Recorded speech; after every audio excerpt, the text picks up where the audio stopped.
Hello, I'm Sandalwood99, and today I'm going to do a video about a board game that I'm pretty sure doesn't exist on YouTube. Supremacy, the game of superpowers. It's sort of an older game, obviously, and I'm kind of doing this as a shout out to historygamer.com. It's a YouTube channel I really enjoy, and a while ago I was commenting and I asked the guy who does the videos, Steve, if he had heard of this game because it seemed like something he would do a video about, and he hadn't. So now I'm gonna do a video, show you a few turns of this strange military combat game, but that also has, up here you see this is the market prices for these different resources, minerals, oils, and grain, which the players also have these little sheets to keep track of.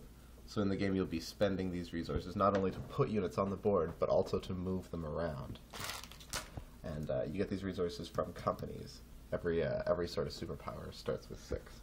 But yeah, I set up a 4-person game, and I chose the 4 sort of European powers. I decided that these 2 would be left out because then I thought it makes the board sort of all the important part of the board here. Anyway, the yellow Asian player, I guess, is going first, and the first thing you do on every turn is you have to pay salaries, 10 million per army or navy and 50 million per company, which the first turn, since he has 5 units and 6 companies, works out to 350 million, which I already subtracted. That's reasonably small change. You start with, I think, $7 billion. Although I often find that you spend that money very, very quickly.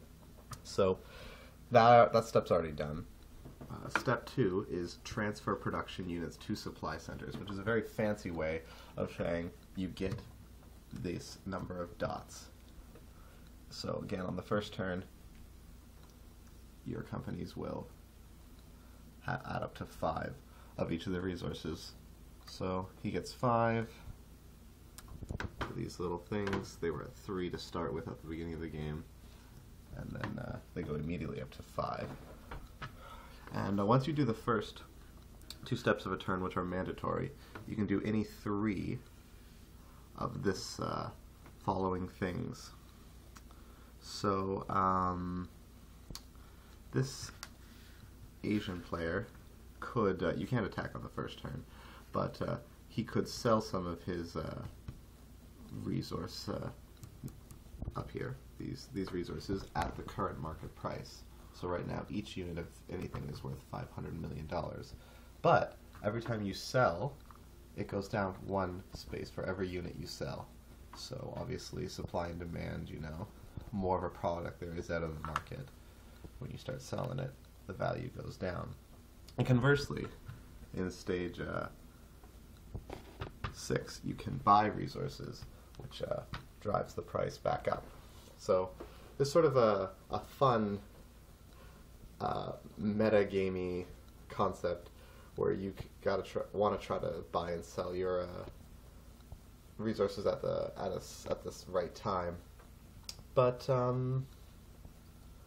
I usually find that they end up quite low.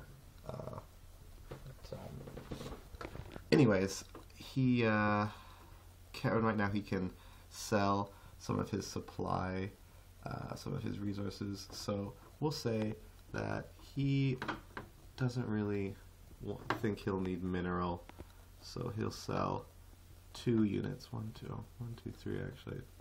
Yeah, 2 units. And at 500 million each.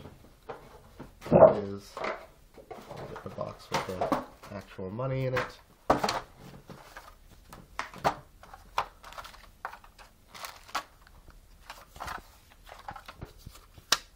Nice. $1 billion for him.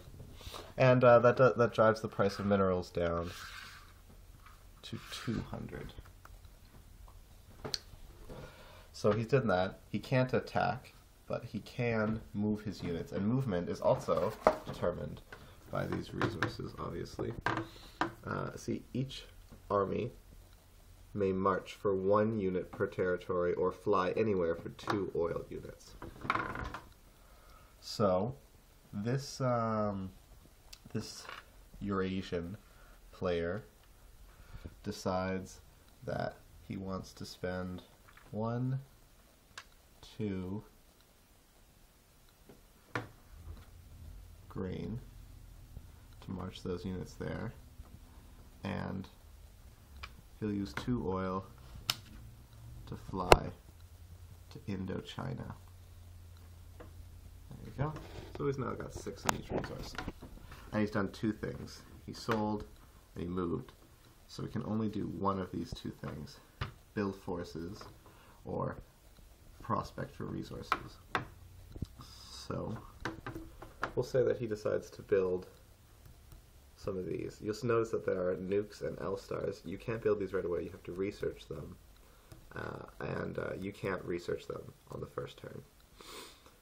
So 300 million plus 1 set of supplies, which is 1 of each, for 3 armies or 3 navies. So it's very interesting that you can only purchase the units in those increments. But we will say that he spends 600 million on 2 sets of resources, dropping him down to 4 and everything. 4.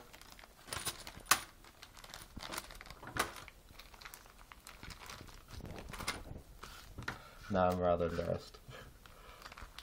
I'm having trouble opening this silly sandwich bag.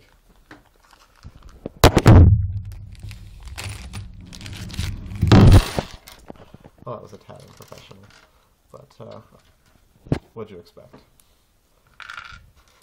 4, 1, 2, 3, 1, 2, and 1. So you see, he bought 3 sets, or 2 sets rather, that come with 3. I've always played that you can mix and match them, but perhaps that's not an official rule. But yeah, you can put them in any of your home regions or any region that already has one of your units. So we'll say it builds his units like this, a nice buffer wall against Russia, and his fleet will go right here in the Sea of Japan. So he sold, moved, build. That's the end of his turn. And now the next person goes. The next player is the South African player, this lovely purple, which is very distinct, unlike the yellow, which is very similar to the orange color, and these, which are literally just 2 different shades of green. The purple is quite distinct. So he gets 5 of each resource and pays for his companies, which, because it's his first turn, is 350 million. Just give him some change. And let's say that he decides that, because he wants to buy, the way you get more resources is you have to prospect for a company, and you get these resource cards that you start with a bunch of. You draw them from this deck, and then it tells you which country that company is located in, and you have to go occupy that country. Any country that you can see has these dots, these represent ports to the different seas. But yeah, so he definitely wants to do this, but since that's the last stage, he's going to do two things first. He probably also wants to build, so we'll say that he's not going to sell, he's just going to move, build, and prosper. Let's see, 1, 2, that's 2 green, and 2 oil to fly there, 2 oil to fly there.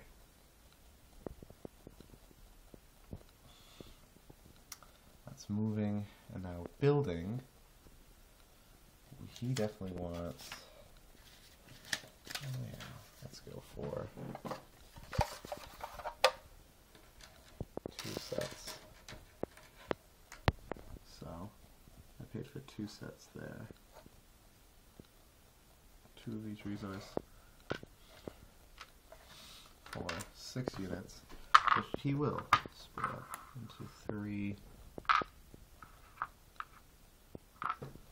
fleets.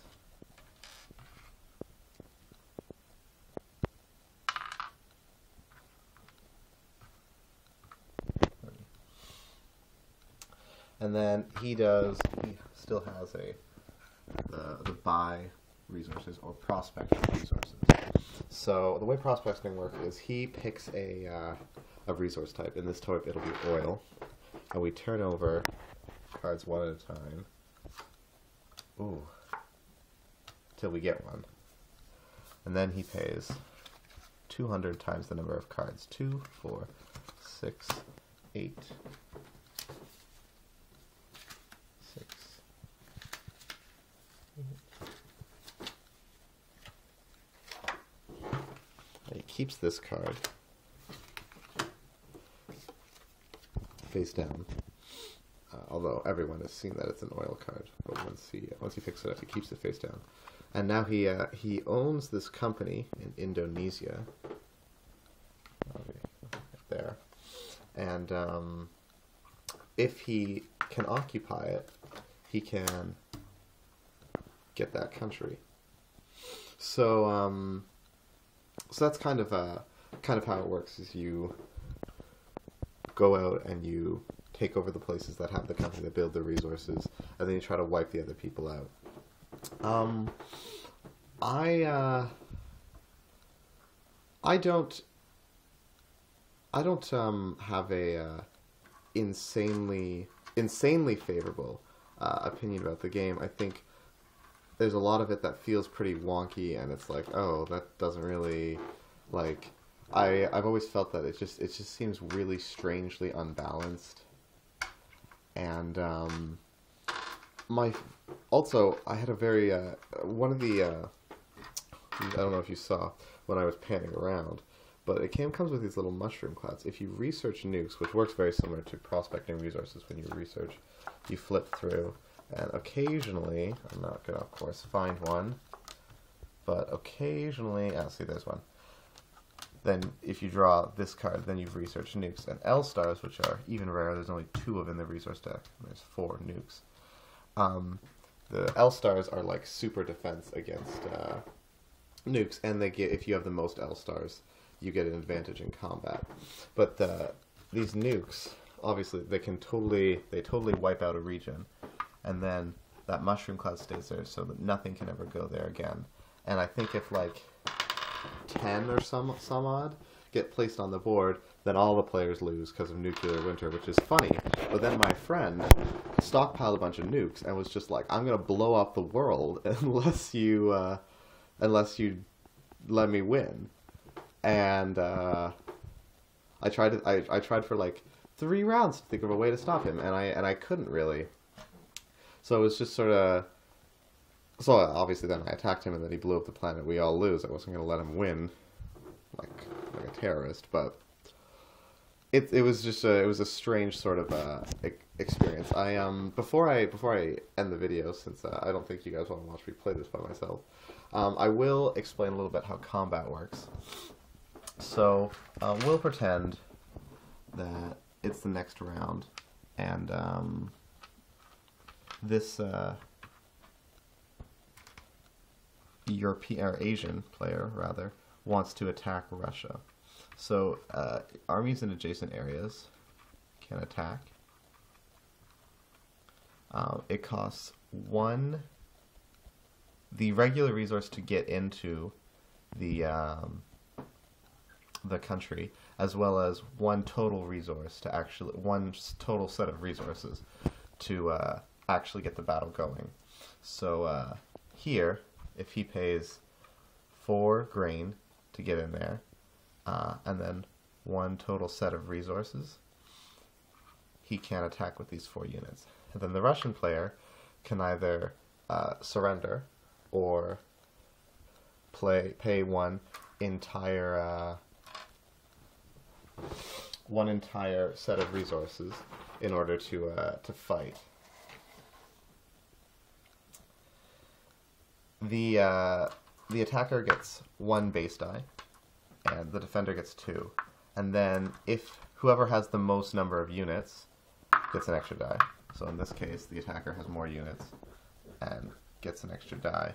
And then whoever has the most L stars gets an additional 1. So even if you've only built 1 L star and the other person hasn't built any because they, didn't draw that one of the 2 resource cards out of that deck, then you pretty much have an advantage over anyone who hasn't built one yet.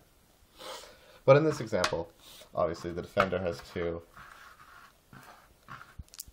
and the attacker has 2. So, 4, 5 for the attacker and 5, 3 for the defender. For every 3 points that you roll, you get to kill one of your opponent's units. So this person totally wiped out that Russian player, but the Russian player got 2 sets of 3. Those extra 2 pips are obviously wasted, and so took 2 lovely units with her, and then he is inside. He gets inside. He would, in this instance, he would also get any companies that were in this region, but sometimes you're fighting over regions that the player doesn't have the company for, or a lot of the times you have the company for that space, and so you want to barge in and take it so you can get the resources there. Hashtag America. The interesting thing about combat, though, is now that you've done that, in the middle of your turn, the player you've attacked has a chance to counterattack. So they can declare any legal attack against any of your countries or against any other country. So this Russian player, who probably, after, an entire round would not have only had the base units on the board, he would have had a few more, I'm certain, could decide to attack back here and try to claim the country back. Or even, if he was feeling crazy, counterattack the English player over in Scandinavia, which would then cause the Scandinavian player to counterattack any player he wants. And that keeps going until one player was attacked and decides, I'm not going to counterattack. And then it goes back to the player whose turn it actually is, in this case the Eurasian player, who can still declare any attacks he wants before moving on to the next stage of his turn. Which is another reason why that blow up the world strategy was so effective. It's not like I could even build up my army and then go take him out in one turn and stop him from saving the world. As soon as I take one of his countries, boom, he counterattacks with a nuke. And then even if I attack again, boom, he can counterattack with a nuke.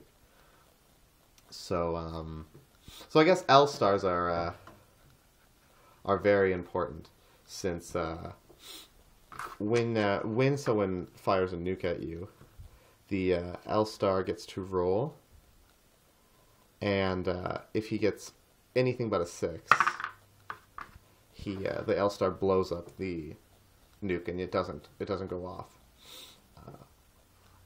But like I said, L stars are even harder to research than nukes, because its entire deck. See, there's the other L star. And 1, 2, 3. I guess there's only 3 of those. Oh well. Still, Interesting to note, though, that the deck is smaller the number of players you have, because in anything less than a 6-player game, I didn't shuffle them in because I knew I was going to want to separate them after, but the starting companies of the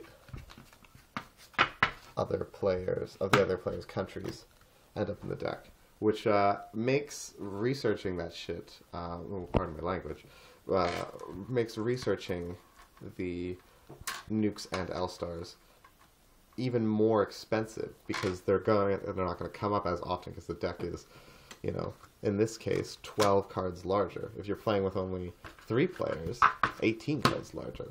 So I definitely feel like the game is intended to be played with a full 6 players, and I hope to play it that sometime that day. I don't think it's perfect.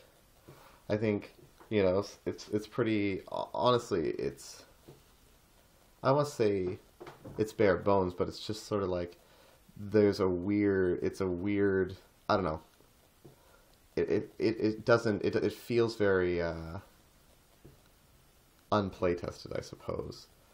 Like they kind of came up with this game, and then there wasn't a lot of like refining. It's just sort of like exactly how it was first made, which I guess is not untypical of games from this era. But I think I definitely have fun when I play it. I definitely really enjoy a lot of things. I like trying to pick which 3 things I'm going to do this turn, and I like the idea of the market, although inevitably the all the resources stay really, really low, and because everyone sold them trying to pay for all the armies and the companies that they end up getting, because obviously the next turn, once you've built these extra armies, you're gonna have to pay to feed them, and when you start bringing in extra companies, that's an extra 500 million a turn. Yeah, 3 more oil, but like if that oil's just going to waste, it's a lot of money. So I definitely, maybe I don't understand all the complexity of these games. I've only played really 2 games of it, and neither one of those finished. We just sort of played for a while. But there's some fun, and there's a particular group of people that I think this will find this game really, really engaging. I don't think it's for everyone, but like if you enjoy older sort of yeah, I'm gonna say sort of older strategy games, then I definitely think this is a different type of experience than some of the classics like I talked about, Risk and Diplomacy. It is very, very different than them, and not to put it on the same pedestal as those games, but it scratches a strange, almost whimsical itch sometimes. But I think I've blathered on quite nonsensically on for a while. Again, awesome. Just a personal shout out to HistoryGamer.com.